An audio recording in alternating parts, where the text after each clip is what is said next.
It really is a busy Sunday. It's really two summits in one day, and they are all focused on Mali, the political situation in Mali. You mentioned it earlier. ECOWAS member states and leaders of the ECOWAS member states are here. But earlier today, we also had a meeting of the monetary and economic community of West African states, member states, that also addressed the Malian situation. Now, the ECOWAS summit that followed closely after that one is underway, and we heard earlier President Nana Akufo-Addo talking about how this just shows how much the political situation in Mali is of concern to the region, and that the recent developments, the recent announcement by the military junta really brought everything together and made this extraordinary summit necessary. Now, he also mentioned that chronogram that you mentioned, the fact that the junta asked for 5 years to be able to consolidate political institutions in the country and be able to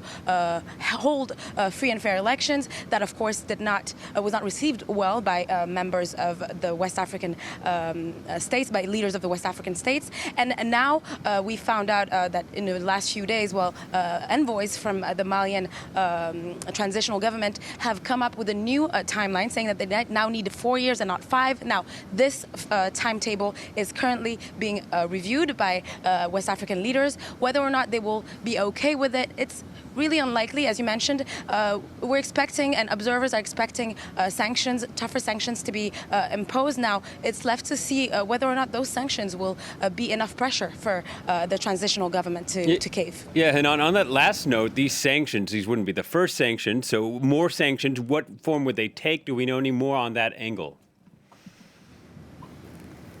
Well, so far it's been mostly economic and financial sanctions. We know that 150 people who are deemed responsible for obstructing the holding of free and fair elections in February have been personally sanctioned. Their assets have been frozen. Now, it might become a bit more tougher than this. The way that analysts are looking at the situation, the mere fact that there was this meeting of the UMOA